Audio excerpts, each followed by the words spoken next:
Before we pray, let's take a moment to share in God's Word, to more fully maximize our prayer. When we invite God to change our lives, we're not simply adding a spiritual component to our existing routine, we're surrendering to a complete transformation.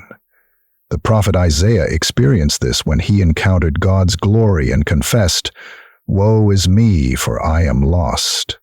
Yet in that moment of recognizing his unworthiness, God purified him and commissioned him for service. This pattern of surrender, cleansing, and commission represents the journey we all must take when we truly invite divine intervention into our lives. Consider the life of Paul, formerly Saul, whose transformation on the Damascus Road demonstrates how radical God's changes can be. A persecutor of Christians became Christianity's greatest advocate. Paul later wrote, "I have been crucified with Christ. It is no longer I who live, but Christ who lives in me." When we invite God to change us, we must be prepared for a complete reorientation of our priorities, passions, and purpose, dying to our old self so that Christ might live through us. The Israelites wandered for 40 years in the wilderness, not because the journey was geographically necessary, but because God was changing them from a slave mentality to a conquering mindset. Sometimes God's transformation process includes seasons in the wilderness, where He strips away our dependencies and teaches us to rely solely on Him. As Moses told the people, "The Lord your God carried you as a father carries his son." God's changes often come through processes rather than immediate miracles. David, a man after God's own heart, exemplifies the vulnerability required for transformation. After his moral failure with Bathsheba, he prayed, "Create in me a clean heart, O God, and renew a right spirit within me." This prayer acknowledges that true change requires divine creation, something only God can accomplish.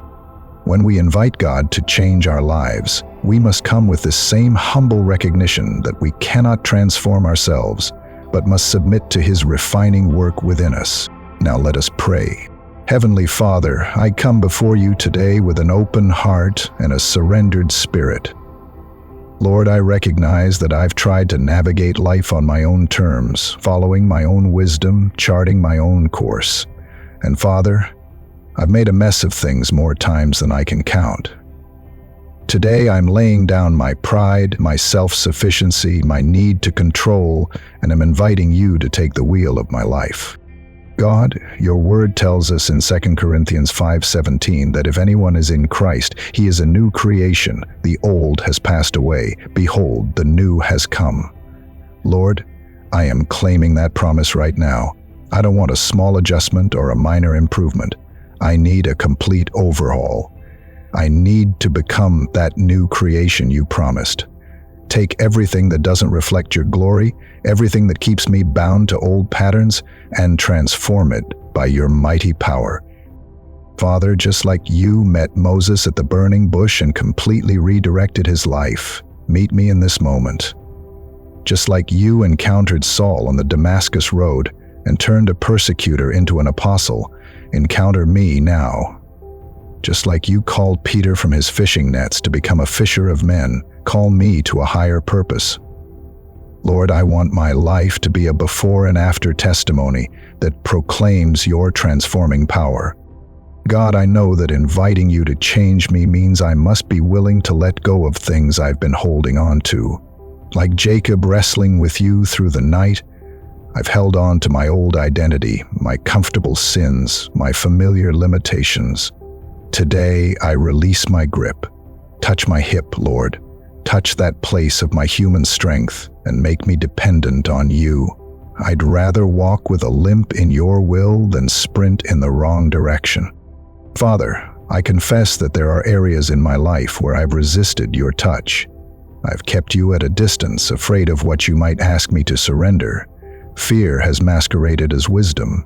Comfort has disguised itself as contentment. Pride has called itself self-respect. Tear down these deceptions, Lord. Like Gideon's altar to Baal, help me destroy every false god I've allowed to remain standing in the territory of my heart. Lord Jesus, you told Nicodemus that no one can see the kingdom of God unless they are born again. I want that fresh start, that spiritual rebirth that only you can give. Breathe new life into the dry bones of my existence. Where I've been spiritually dormant, awaken me. Where my passion for you has cooled, ignite it. Where my vision has grown dim, restore sight. Where my hearing has dulled to your voice, open my ears. God, I'm tired of living a watered-down version of what you intended for me. I'm exhausted from striving in my own strength. I'm weary of chasing after wind, accumulating things that don't satisfy. Today, I abandon the shallow waters of self-sufficiency and dive into the deep ocean of your grace. Change me, Lord. Not just my circumstances, but me, from the inside out. Father, when David committed sin, he didn't just ask for forgiveness, he asked you to create in him a clean heart. That's what I need. Not a patched-up version of the old me, but a divinely created new heart. Not a behavior modification program, but a heart transformation that makes me love what you love and hate what you hate. Make me sensitive to your spirit and resistant to the pull of this world. Lord, I know that inviting you to change me isn't a one-time event, but a lifetime journey. Like the Israelites who had to walk through the wilderness to reach the promised land, I understand there may be difficult terrain ahead. There will be moments when I'll be tempted to turn back to Egypt, to the familiar slavery I've known. In those moments, God, remind me of this prayer. Remind me of my desperation for you. Don't let me settle for less than your best. Father, I give you permission to rearrange my priorities. Like Mary who chose the better part by sitting at your feet, help me distinguish between the urgent and the important. Like Jesus who often withdrew to lonely places to pray, teach me to create space for you in the busyness of life. Like Paul, who counted everything as loss compared to knowing Christ, reshape my values until they reflect your kingdom. God, I invite you to change my relationships. Show me where I need to extend forgiveness, where I need to ask for forgiveness, where I need to establish boundaries, and where I need to tear down walls. Like Joseph, who forgave his brothers, give me a supernatural capacity to release those who have hurt me. Like Jesus, who restored Peter after his denial, help me to restore broken relationships with grace and truth. Lord, transform my speech. Let my words build up rather than tear down, encourage rather than criticize, heal rather than wound. As James warned about the power of the tongue, help me tame mine. As Paul instructed, let no unwholesome talk come out of my mouth, but only what is helpful for building others up. May my conversations be seasoned with the salt of grace and the light of truth. Father, renew my mind, as Romans 12:2 instructs. I've allowed the world to shape my thinking for too long. I've absorbed its values, its definitions of success, its metrics for worth. Today, I invite you to rewire my neural pathways. When anxiety tries to take root, replace it with your peace. When bitterness tries to grow, uproot it with your forgiveness. When comparisons try to diminish me, ground me in my identity as your beloved child. God, transform my habits. Break the power of addictions that have held me captive, whether they're substances, behaviors, or thought patterns. Like the woman caught in adultery whom Jesus forgave and told to go and sin no more, I receive your grace and your command to walk in freedom. Give me the courage to establish new patterns that lead to life. Lord Jesus, change how I handle resources. You taught that where our treasure is, there our heart will be also.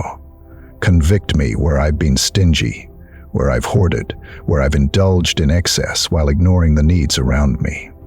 Like Zacchaeus, who gave half his possessions to the poor after encountering you, make me generous.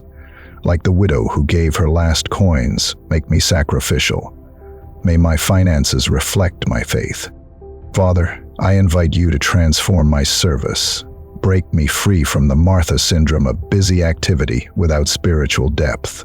Guide me to the unique ways you've designed me to contribute to your kingdom. Like Esther, who was positioned for such a time as this, show me my divine assignments. Like the boy with 5 loaves and 2 fish, take my meager offerings and multiply them beyond what I could ask or imagine. Holy Spirit, change how I pray. I've approached prayer as a ritual, a duty, a monologue. But today I invite you to teach me to pray as Jesus taught his disciples. Show me how to listen in prayer, not just talk. Teach me to pray with faith that moves mountains. Give me a prayer life that is intimate, persistent, and powerful, that aligns my will with yours rather than trying to bend yours to mine. Lord God, I invite you to transform my suffering. When trials come, use them as tools to shape me rather than letting them become stumbling blocks that derail me. Like Joseph, who declared that what others meant for evil, God meant for good. Give me eyes to see your redemptive purposes in pain. Like Paul, who learned to boast in his weaknesses so Christ's power could rest on him, help me find your strength in my broken places. Father, as I close this prayer, I thank you that you, who began a good work in me, will carry it on to completion. Thank you that you are the master potter and I am the clay. Mold me, shape me, fire me in the kiln of life's challenges until I emerge as a vessel fit for your use. Thank you that you don't give up on the misshapen pots, but keep working until we reflect your design. I pray this not as a magic formula, but as a covenant of surrender. I know that transformation requires my cooperation, moments of decision where I choose your way over mine. Give me the courage for those moments. Give me a heart that says yes to you even when my flesh screams no. And when I fail, give me the humility to return to this place of surrender again and again. In the mighty and transforming name of Jesus Christ, I pray. Amen. If this message resonated with you today, please take a moment to like the video and comment Amen in the comments section. Also, be sure to subscribe to our channel and click the notification bell for more great videos.